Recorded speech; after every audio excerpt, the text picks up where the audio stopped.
اعوذ باللہ من الشیطان الرجیم بسم اللہ الرحمن الرحیم انما یخشی اللہ من عبادہ العلماء قال اللہ تبارک و تعالی فی القرآن المجید والفرقان الحمید وعباد الرحمن الذین یمشون علی الارض ہونا واذا خاطبهم الجاہلون قالوا سلاما صدق اللہ العظیم وصدق رسولہ النبی الکریم ان اللہ وملائکتہ یصلون علی النبی یا ایہا الذین آمنوا صلوا علیہ وسلموا تسلیما اللہم صلی علی سیدنا ومولانا محمد معدن الجود والکرم وآلہ وصحبہ وبارک وسلم۔ سارے حضرات روشی پڑھیے الصلاۃ والسلام علیک یا سیدی یا رسول اللہ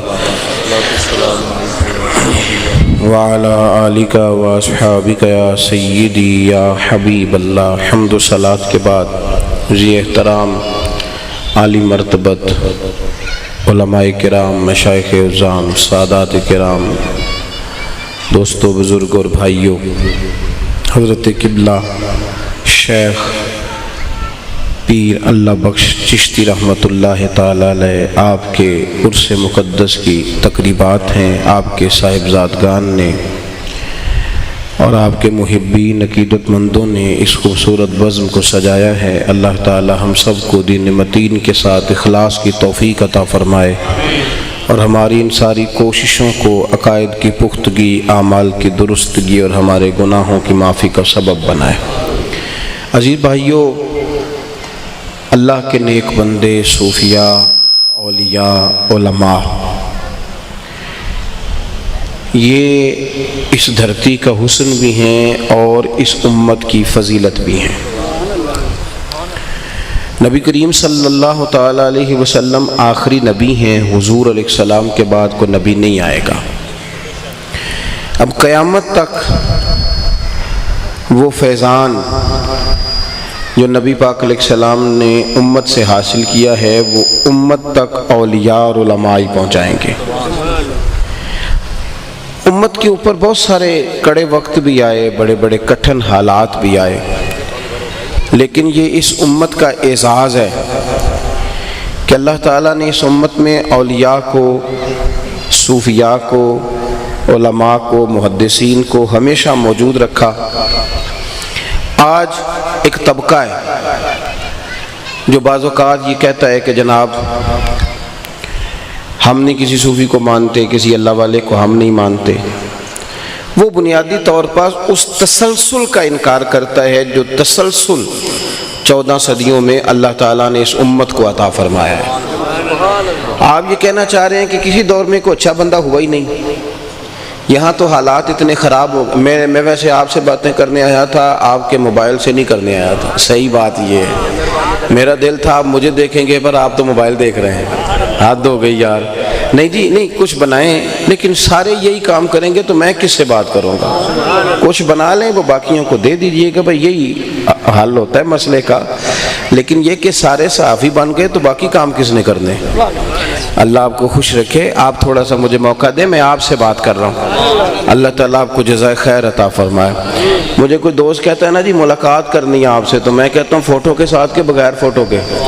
یہ پہلے پوچھ لیتا ہوں، اس لیے کہ ملاقات کا معنی ہی فوٹو ہے، رہ گیا ہے۔ اللہ تعالیٰ ہمیں سمجھ عطا فرمائے۔ یہ دیکھیں، یہ تو محتاط علماء تو ابھی بھی اس سے بچتے ہیں۔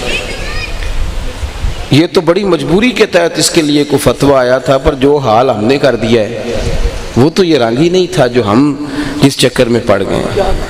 اور پھر یہ جب اشتہار پہ فوٹو اور فلانی جگہ پہ فوٹو، تو یہ تو ویسے ہی بڑا عجیب مسئلہ بن جاتا ہے۔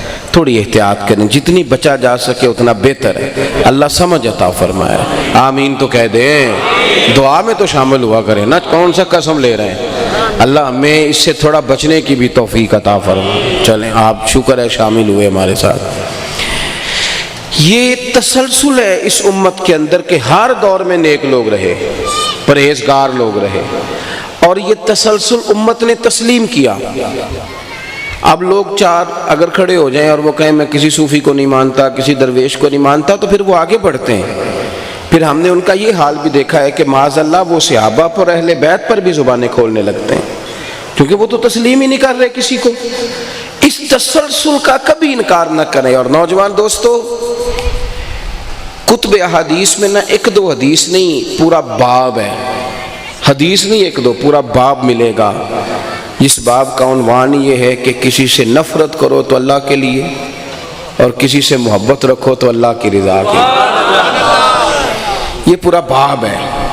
جب آپ اللہ کی رضا کے لیے محبت کا عنوان کھولتے ہیں تو وہ کن سے محبت ہے؟ اللہ والوں سے محبت۔ ہمارا کیا ذاتی لین دین ہے داتا گنج بخش علی اجمیری سے؟ ہمارا کیا نفع ہے ذاتی خواجہ معین الدین اجمیری سے؟ لوگ ہمیں کہتے ہیں کہ جناب آپ ان کا نام لے لے کے کھاتے ہیں، تو ہم کہتے ہیں آپ ان کی مخالفت کر کے کھاتے ہیں۔ بھئی آپ بات سمجھے نا جی، آپ یہ جو آپ کام کرتے ہیں تو آپ بھی تو کھاتے ہیں، بھوکے تو نہیں نہ سوتے، تو رستہ اختیار کرنا تھا نا۔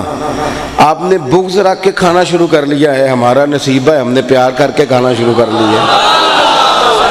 آپ نے اپنے رنگ میں یہ کام کیا ہے، اللہ نے ہمیں توفیق دے دی۔ آپ بات کو سمجھ لیں، کیا رزق تو اللہ دیتا ہے، اللہ ہی دے گا، لیکن تھوڑا سا چیزوں کو سمجھیں۔ اللہ کی رضا کے لیے محبت، اللہ کی رضا کے لیے، اور پورا باب ہے قرآن مجید میں۔ اللہ تعالیٰ نے باقاعدہ حکم دیا، یا ایھا الذین آمنوا اتقوا اللہ وکونوا مع الصادقین، اے ایمان والو اللہ سے ڈرو اور سچوں کی سنگت اختیار کرو۔ باقاعدہ کہا۔ نبی پاک صلی اللہ تعالیٰ علیہ وسلم نے ارشاد فرمایا کہ جو دو بندے اللہ کی رضا کے لیے آپس میں پیار کریں نا، اللہ ان دونوں سے پیار کرتا ہے۔ اور فرمایا دو پیار کرنے والے ہوں اور بیچ میں اللہ ہو، رضا اللہ کی ہو بیچ میں، اگر وہ رب کی رضا کے لیے پیار کریں گے، ایک مشرق میں بھی ہو دوسرا مغرب میں بھی ہو، تو اللہ قیامت کے دن انہیں جمع فرما دے گا۔ تو ایک تو سب سے پہلی بات یہ سمجھ لیں کہ ہمارا ان لوگوں سے پیار اللہ کی رضا کے لیے۔ ہم ولی سے پیار نہیں کرتے، ولی اللہ سے پیار کرتے ہیں۔ اولیاء سے نہیں، اولیاء بول کے بتائیے، اولیاء اللہ سے، یعنی جو اللہ کے دوست ہیں۔ تو وہ کتنا نالائق ہے اور کتنا کم نصیب ہے جو اولیاء اللہ سے پیار کرنے سے منع کرے۔ خوب محبت کریں، اپنے دلوں میں جگہ بنائیں ان کے لیے، اور ذہن کو مثبت رکھیں۔ جن کا ذہن بھائی منفی بن جاتا ہے وہ تو ابا پہ بھی اعتراض کرنے لگ جاتے ہیں، بوڑھے باپ کو بھی کہہ دیتے ہیں کہ تم کو ڈھب کا کام کر لیتے تو ہم امیر نہ ہوتے آج۔ جنہوں نے عداوت پیدا کرنی ہے اس نے تو ابا جی سے بھی کر لینی، کیا کیا جا سکتا ہے؟ وہ تو وہاں بھی شکوے ڈھونڈ لے گا کہ میرا ابا سمجھدار ہوتا تو آج میں بھی مالدار ہوتا۔ تو اس لیے عداوت نہیں پیدا کریں، پیار کریں۔ دوسری بات، تصوف کیا ہے، سلوک کیا ہے، وارفتگی کیا ہے۔ ایک بات اس کے فوراً بعد، ایک تو اللہ کی رضا کے لیے پیار، دوسری بات اچھی طرح سمجھ لیں کہ یہ سلسلہ شروع ہوتا ہے علم سے۔ جہالت اور فقر کا دور دور تک کوئی رشتہ نہیں، اس لیے کہ قرآن مجید نے جہالت کو اندھیرا کہا ہے اور علم کو روشنی کہا ہے۔ یہ کیسے ہو سکتا ہے کہ کوئی بندہ اندھیرے میں کھڑا ہو اور وہ کہے میں روشنی کا پیغام دے رہا ہوں؟ پہلے تو وہ خود روشنی میں آئے، اور روشنی علم ہے۔ یہ جو بندے کے دل میں خشیت پیدا ہوتی ہے نا، یہ علم کی وجہ سے ہوتی ہے۔ جس بچے کو پتہ نہیں نا کہ اس میں کرنٹ ہے، وہ اس کی ننگی تار کو ہاتھ لگا لے گا، چونکہ ابھی اسے علم، اور جسے پتہ چل جائے۔ یہ مثال دی قرآن مجید نے، فرمایا انما یخشی اللہ من عبادہ العلماء، فرمایا اللہ کے بندوں میں سے جو عالم ہیں وہ اللہ سے ڈرتے ہیں۔ جس کو جتنا زیادہ علم حاصل ہو جاتا ہے، شرط یہ ہے کہ وہ عالم ہو، کتاب و سنت کا، خالی تقریر والا معاملہ نہ ہو، عالم ہو، اور علم وہ رکھتا ہو کہ جس علم نے پہلے اسے عمل کے راستے پہ ڈالا ہو، اس کے دل میں خشیت ہوتی ہے اللہ کی۔ سب سے پہلے یہ سمجھ لیں کہ وہ عالم ہوتے ہیں، اور علم کا رستہ ہی بنیادی طور پہ رب کا رستہ ہے۔ اس لیے کہ اللہ کے پیارے رسول علیہ السلام نے فرمایا جو علم کے راستے پہ چل نکلا نا، سمجھ لو جنت کے راستے پہ چل نکلا۔ علم کے راستے پہ چلیں۔ جب آپ جمعہ پڑھنے آتے ہیں نا گھر میں، تو ذہن میں نیت کر کے میں علم سیکھنے جا رہا ہوں، تو اللہ تعالیٰ آپ کو اس حدیث کی برکتیں عطا کرے گا۔ جب آپ محفل میں آئیں، جلسے میں آئیں، فوٹو کی نیت کر کے نہ آئیں، آپ منہ ملاحظہ کی نیت کر کے نہ آئیں، علم کی نیت کر کے آئیں تو اس حدیث کی برکات ملے گی۔ جتنے بھی ہمارے صوفیات تھے، اب جو ہمارے ہاں نظام چلا ہے نا، مثلاً تویز دھاگا ہے، دم درود ہے، پھوکے ہیں، یہ ساری چیزیں، کسی چیز کا انکار نہیں، لیکن یہ تو فروع ہیں، اصل تو نہیں نا۔ یہ اصل تو کتاب و سنت کا علم ہے، اصل تو علم ہے۔ ہمارے بزرگ جو ہمارے پاس موجود ہیں تو اپنی کتابوں کی برکت سے موجود ہیں، اپنے افکار کی برکت سے موجود ہیں۔ علم کا شوق پیدا کریں اور سیکھنے کے لیے علم حاصل کریں، بحث کے لیے نہ حاصل کریں، سیکھنے کے لیے۔ تیسری بات، جب آپ علم حاصل کریں گے پھر اس پر عمل کریں گے، اس پر عمل کریں گے۔ آپ بیٹھ جائیں جی، میری طرف دیکھیں جی، ان کو بیٹھ اچھا نبی نا، اللہ خوش رکھے، پیار سے جی، پیار سے، پیار سے آگے آنے دے جی، چشتی صاحب کے پاس آنے دے، اللہ خوش رکھے۔ آپ میری بات پہ توجہ کریں، آپ میری طرف دیکھیں۔ بھائی پہلے تو ان سے اللہ کی رضا کے لیے پیار کریں، پھر ان کا جو پہلا دیا ہوا دستور ہے وہ حصول علم ہے، اور علم کے بعد فوراً اگلی بات اس پہ عمل ہے۔ علم پر نہیں، آپ توجہ نہیں کر رہے، آپ میری طرف دیکھیں گے تو میں کو بات کروں گا نا۔ علم کے فوراً بعد عمل آتا ہے۔ عارف رومی رحمۃ اللہ علیہ فرمایا کرتے تھے کہ نری باتیں کرنے والا عالم نہیں ہوتا۔ وہ فرماتے تھے کہ لفظ تو طوطے کو یاد کرا دیا جائے تو اسے بھی آ جاتے ہیں، تو نیرے لفظ رٹنے سے تھوڑا بندہ پڑھا لکھا ہو جائے گا۔ حضرت عبداللہ ابن مسعود رضی اللہ تعالیٰ عنہ فرمایا کرتے تھے کثرت کیلو کال والا عالم نہیں، بلکہ جو رب سے زیادہ ڈرے وہ بڑا عالم ہے۔ اور دلیل یہ آیت ہے انما یخشی اللہ من عبادہ العلماء۔ آپ جب عمل کرتے ہیں، داتا علی اجویری نے نا کشف المحجوب شریف کے اندر ایک بات لکھی ہے بڑی سمجھنے والی ہے۔ داتا صاحب کہتے ہیں لوگ آ کے ہم سے چلہ پوچھتے ہیں، یہ ہمارے ہاں بعض لوگوں نے سمجھ لیا نا کہ بس 40 دن ٹھنڈے پانی میں کھڑا رہوں گا تو 4-5 جن میرے ہاتھ لگ جائیں گے، اور مجھے کسی دریا کنارے بٹھا دیں گے 25 دن کے لیے فلانے صوفی صاحب، تو پھر میں ہوا میں اڑنے لگوں گا۔ داتا صاحب رحمۃ اللہ علیہ فرماتے ہیں کسی نے پوچھا چلہ کیا ہے، مجاہدہ کیا ہے؟ تا فرماتے میں نے اسے کہا کہ سب سے بڑا مجاہدہ یہ ہے کہ جو تو نے سیکھ لیا اس پر عمل کرنا شروع کر دے۔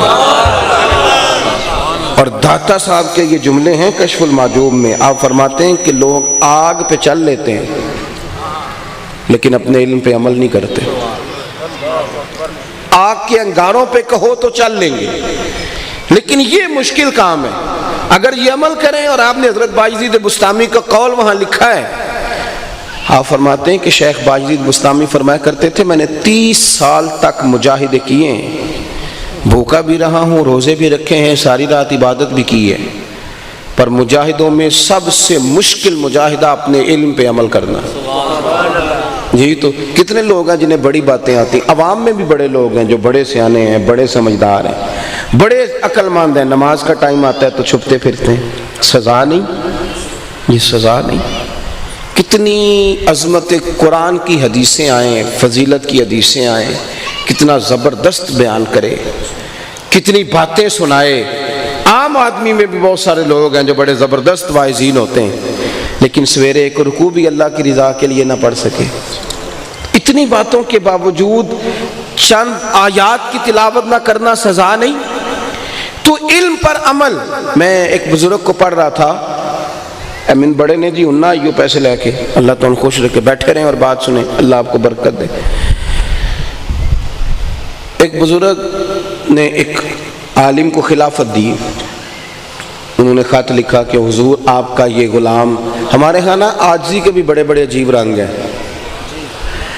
یعنی ایک شخص پوسٹ چڑھا رہا ہے، عاجزی دکھا رہا ہے، کہتا ہے آج فقیر کی 4تھی جگہ پہ حاضری۔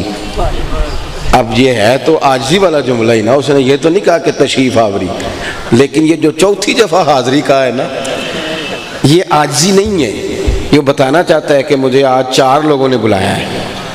آپ میری بات کو سمجھیں، شیطان کے جو باریک چالیں ہیں وہ بڑی باریک ہیں، بڑی باریک ہے۔ میں نے آج آنا تھا، آپ کا پوسٹر چھپا ہوا تھا، لیکن آپ کو میرے پیج پہ نظر نہیں آئے گا۔ میں نے بچوں کو منع کر دیا، میں نے کہا ہر جگہ کی فوٹو، ہر جگہ کی تصویریں، ادھر جا رہے ہیں ادھر جا رہے ہیں، یہ سٹیٹس وہ سٹیٹس، کوئی کام وہ بھی رہنے جو ہمارا اور رب کا راز ہو، اللہ کی رضا کے لیے بھی 2 قدم ہو، کہ ہر جگہ جا کے آپ ایک فوٹو لگائیں گے کہ میں چل پڑا، میں آ گیا، کچھ ایسی بھی چیزیں ہیں جو صرف فرشتے ہی بنا کے لے جائیں تو بہتر ہے۔ وہ خط لکھا خلیفہ صاحب نے اپنے شیخ کو، کہا حضور آپ نے اجازت دی تھی تو اب میرا حال یہ ہے کہ میں تقریر بھی کرتا ہوں۔ یہ میں شاید اپنے آپ کو سنانے لگا ہوں بات۔ کہا حضور میں تقریر بھی کرتا ہوں، تدریس بھی کرتا ہوں، تصنیف بھی کرتا ہوں۔ آپ نے اگر مجھے اجازت دی تھی تو اللہ کا فضل ہے، میں دین کے تینوں شعبہ جات میں، تصنیف و تالیف میں، واعظ و نصیحت میں، درس و تدریس میں، تینوں میں خدمت کر رہا ہوں۔ اس کا خیال تھا کہ مرشد شاباشی دیں گے، لیکن انہوں نے جواب لکھا، وہ کہنے لگے پتر یہ تو سارے کام تو لوگوں کے لیے کرتا ہے، بتا اپنے لیے کیا کرتا ہے؟ سحری کے وقت اٹھتا ہے، نفل پڑھتا ہے، تیرا تزکیہ کہاں پہنچا ہے؟ تیرے تصفیہ کا کیا حال ہے؟ اشراق کی نماز کی توفیق ملتی ہے؟ اوابین کے سجدے نصیب ہوتے ہیں؟ ہفتے میں پیر والے دن کا روزہ تیرا مقدر ہے؟ یہ تو ساری چیزیں جو بڑی اچھی بات ہے، یہ ساری دین کا ابلاغ ہے، لیکن اس سے تو قوم کا نفع کر رہا ہے، بہت اچھا ہے، پر تو خود کہاں کھڑا ہے؟ اپنے عمل کی کیفیت بتا، تیرا عمل کیا ہے، کردار کیا ہے؟ تو نے جو سیکھا ہے وہ گورکھ دھندا بنا دیا کہ یا تو اس پر عمل بھی کرتا ہے؟ یاد رکھنا، جتنا آپ کا عمل تبلیغ کرتا ہے اتنی آپ کی تقریر تبلیغ نہیں کرتی۔ آپ کی نجی محفل جتنی بڑی مبلغ ہے اتنی آپ کی محفل مبلغ نہیں۔ آپ کی زندگی میں جتنا عمل شستہ ہوگا، کردار، صحابہ نے بلا تبلیغ کس بات کی؟ آپ تمام علماء سے حدیث سنیں گے کہ نبی پاک صلی اللہ علیہ وسلم نے فرمایا میں اور یتیم کی پرورش کرنے والا جنت میں اس طرح جائیں گے جس طرح میری یہ دو انگلیاں ہیں۔ حضور نے انگلی اٹھا کے کہا، انگلی دکھا کے کہا۔ جس صحابی نے بھی روایت کیا ہے نا، اس نے حضور کے لفظ نہیں روایت کیے، عمل بھی روایت کیا ہے۔ حضور کا عمل بھی کہ نبی کریم نے دونوں ہاتھ، دونوں انگلیاں اٹھا کے کہا، عمل بھی، آپ کا عمل بھی روایت ہوتا ہے، آپ نہ مانیں۔ ہمارے استاد صاحب فرمایا کرتے تھے لوگ علماء کا اٹھنا بیٹھنا، بات کرنا، چلنا پھرنا دین سمجھتے ہیں۔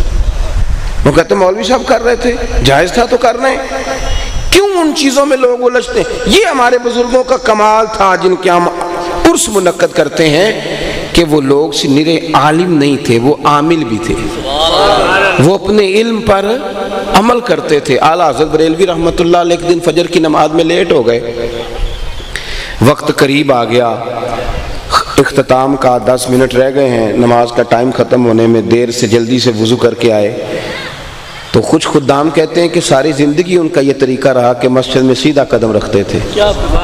تو آج چونکہ جلدی ہے، ایمرجنسی ہے، ٹائم تھوڑا رہ گیا، تو ہم نے کہا آج دیکھیں کیا بنتا ہے۔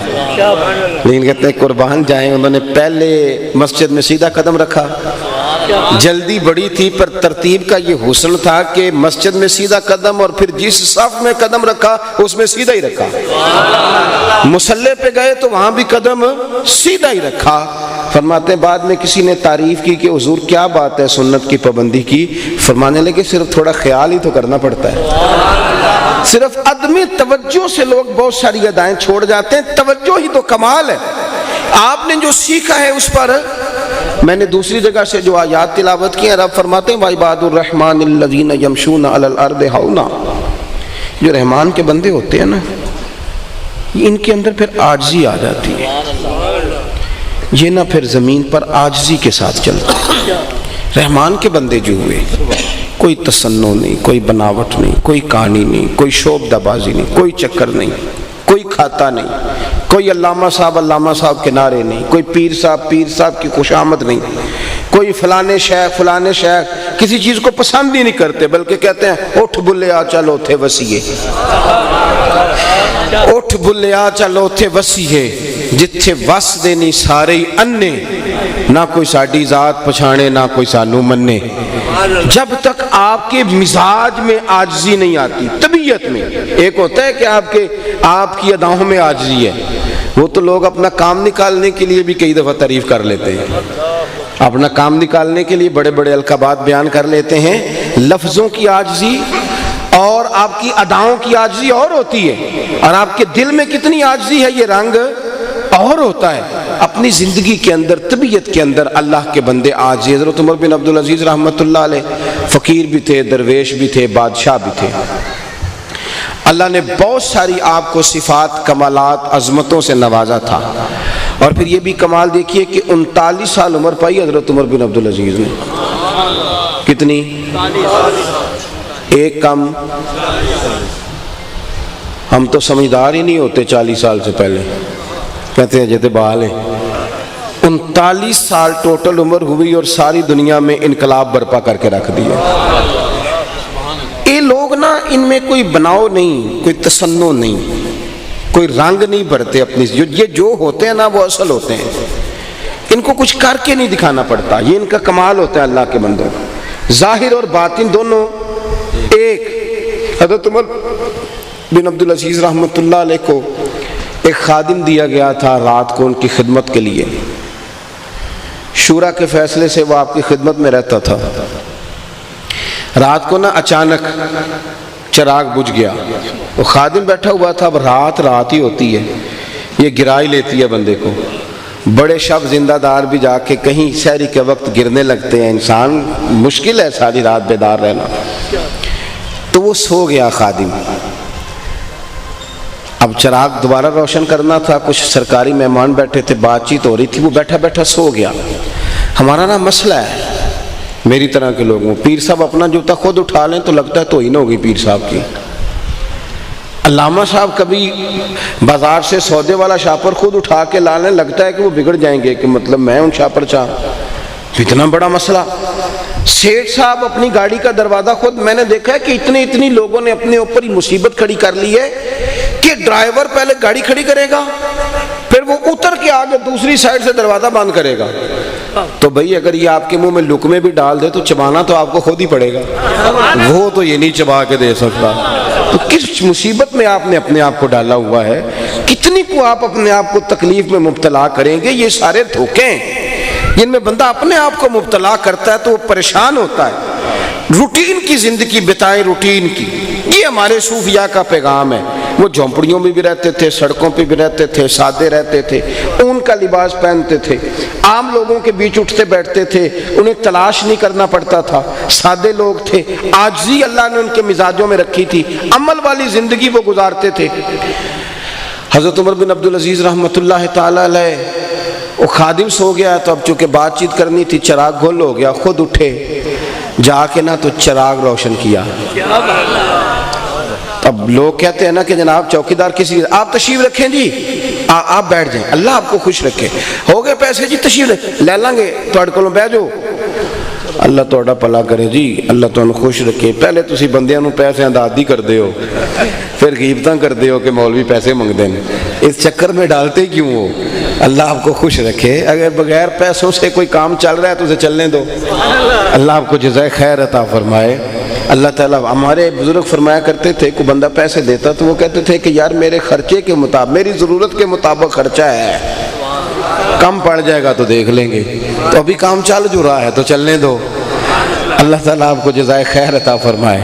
آپ میری بات پر توجہ کریں عزیز. حضرت عمر بن عبدالعزیز اٹھ کے جانے لگے تو ہمارے ہاں لوگ کہتے ہیں نہیں چوکیدار کس لیے ہے جی، باورچی کس لیے ہے، فلانا کس لیے. آپ جا رہے تھے، چراغ روشن کیا تو ایک بندہ بول پڑا، کہنے لگا جناب یہ خادم کس لیے ہے اگر چراغ آپ نے خود ہی روشن کرنا ہے.